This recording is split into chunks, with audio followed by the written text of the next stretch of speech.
Kaya magandang araw mga ka-DIY. Ito na pala yung mugs ng Honda CBR ko. Ngayon ipra-primer ko na to. Ayan, gamit tong samurai paint. Ayan, surfacer. Ayan, dahil wala akong pagsasabitan, dito na lang muna. Tapos babalik na rin ko na lang. Pwede naman siguro yun. Ayan, itry ko to DIY. Magpintura. Ito unang beses ko lang gagawin to mga ka-DIY. Gamit tong samurai paint. Ayan, pasensya na kung medyo malikot yung video kasi hawakan ko lang yung camera. Ayan.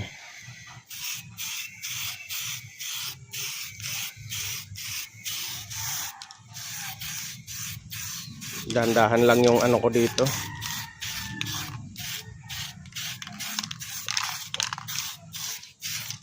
Hindi natin bibiglayin kasi pag biniglayan minsan nagkakaroon ng ano yung parang tumutulong tubig.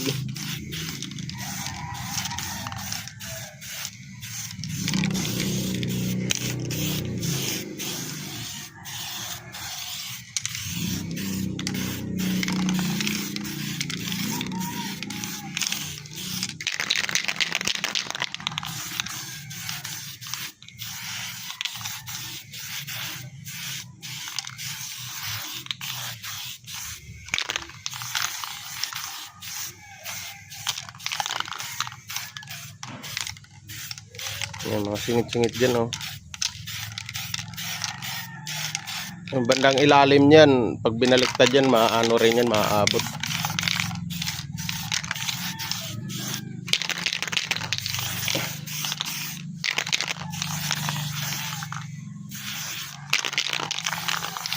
Wala nang laman na.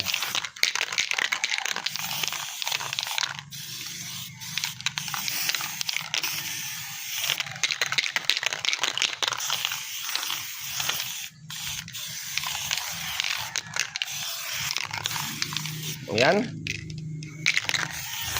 Unti-unti lang ito mga DIY, no? Unti-unti ko lang.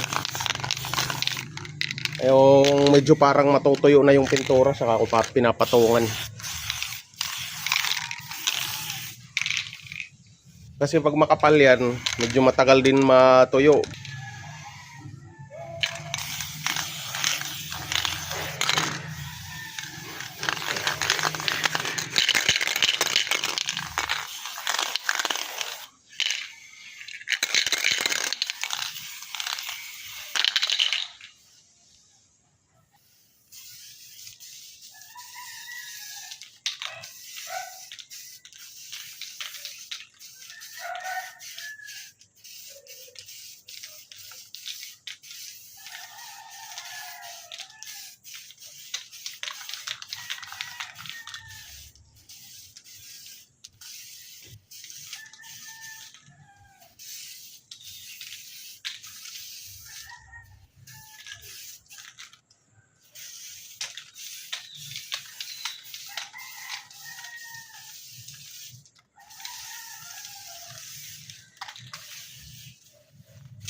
So yan mga ka-DIY, bali patutuyuin ko lang to. Tsaka babalik ta rin. Ayan, yan ang kinalabasan. Tapos yun yung pala yung isa. Ayan, patutuyuin ko rin yan. Sa ibabaliktad.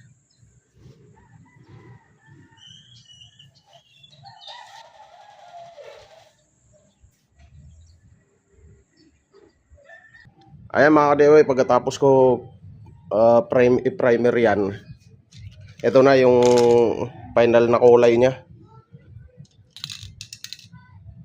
Ito ang kulay orange. Pearl Excited Orange.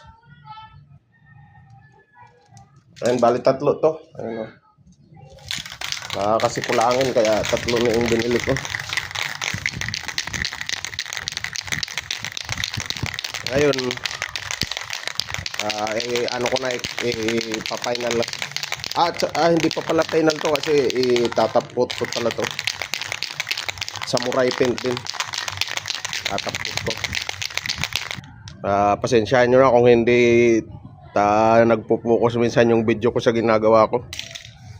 Ayan, ako lang kasi habang nagpipintura, ako lang din yung nagbibideo.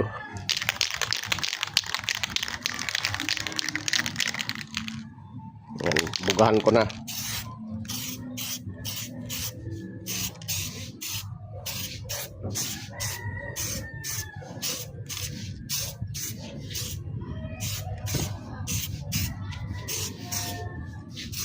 Manipis lang muna. Manipis para hindi siya tumuklap ng buo-buo. Yan, anuhan lang muna natin.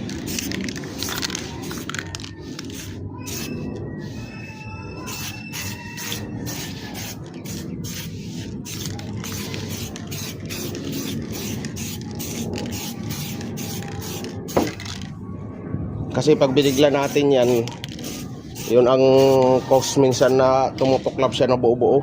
Pag tumuklap, yan, pasiritan lang muna.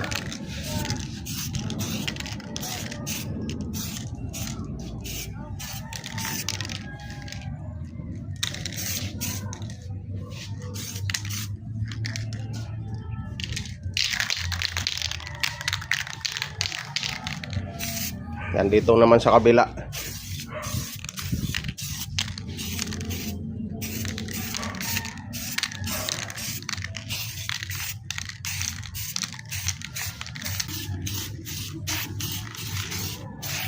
Ganyan lang naman yan mga ka-DIY.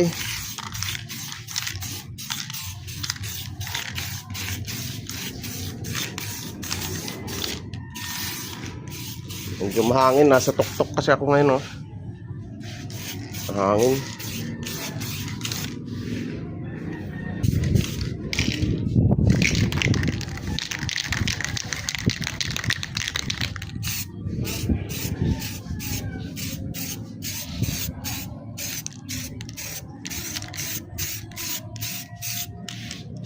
Ayan. Ngayon na natin, medyo kapalan na. Medyo kakapalan ko na.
Ayan mga ka-DIY,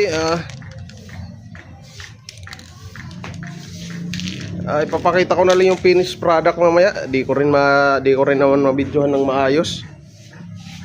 Ayan, para makapokus ako doon. Kasi mahirap habang nagpipintura tas nakahawak dito sa kabila yung kamay. Ayan, ano ko muna, patayin ko muna yung video.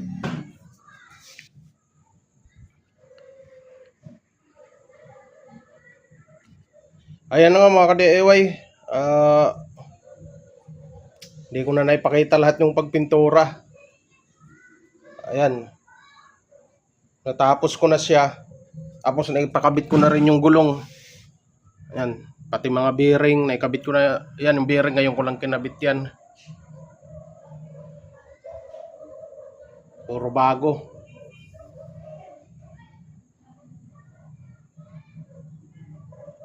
Ano yan yung kinalabasan niya. Sa pagpipintura ko gamit yung itong samurai paint. Ang hirap pala hanapin ng ganitong kulay. Ayan, dahil kinapos ako. Una kong order kasi nito, 3 lang. Akala ko kakasya. Ngayon kinapos ako, nakapag-order pa ako ng 2. Nagdagdag, bali 5 inabot. Pero sa tingin ko mga ka-DIY, hindi limang buti yung aabutin ko dito. Hindi 5 ganito yung uubusin ko kung hindi sa mali kong umpisang pagpintura. Yung kauna-unahang, kung hindi ako nagkamali sa unang pintura o dun sa biscuit o surfacer na ginamit ko, tingin ko yung 3 kakasya na kung tama lang yung preparation ko mga ka-DIY. Yun lang yung ito, sasabihin ko na ito yung mali ko mga ka-DIY dito sa ginawa ko. Ang mali ko dyan, yung ginamit kong surfacer o yung pinaka-biscuit niya o yung primer ba yan, kung ano man yung tawag, dapat puti. Dapat puti mga ka-DIY yung ginamit ko dyan. Kaso nagkamali ako, yung ginamit ko kulay gray. Gray yung na-order ko.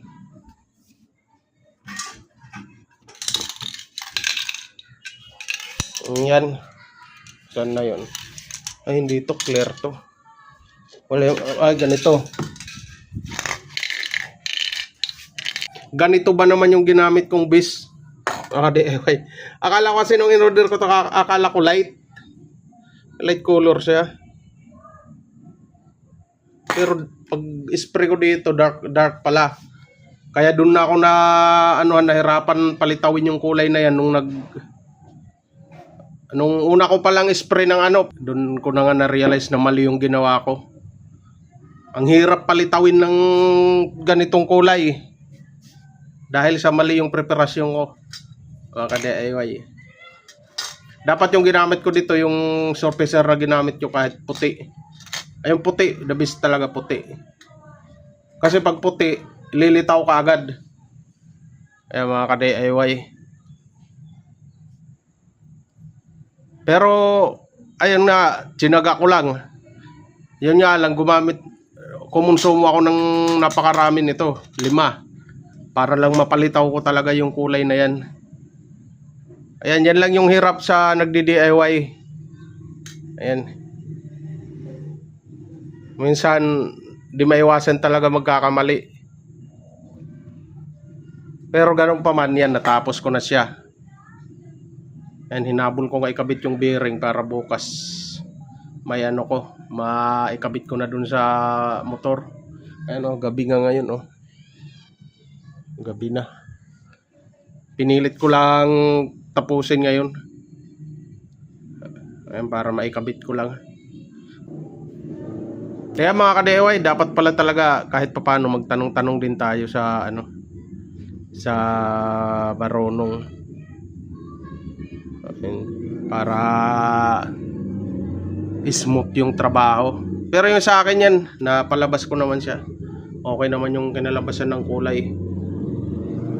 Kaya medyo madilim lang dahil gabi nga Pero naano na niya yung kulay ng Repsol. Kulay. Ayan, bali yun lang mga ka-DIY. Ano ko dito. Yan na lang, ikakabit ko na yung mga dyan, yung rotor nya kabilaan, para bukas pagkabit na lang talaga. Ayan lang mga ka-DIY.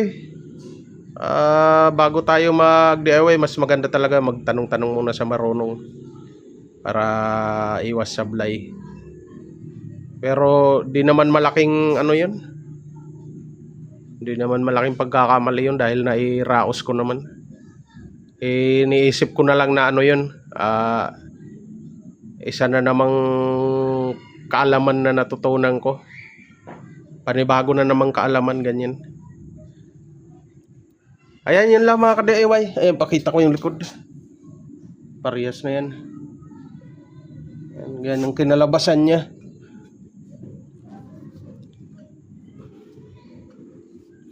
Yan.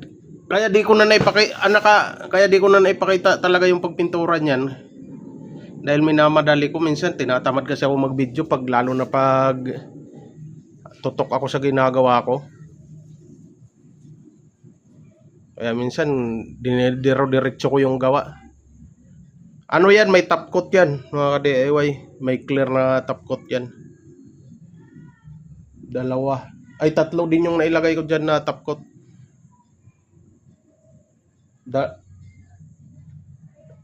Dalawa lang pala yung naubos, tapos may tira pa dun na isang bote. Gunti lang yung nabawas dun sa isa. Ayan, yun lang yung nagamit ko.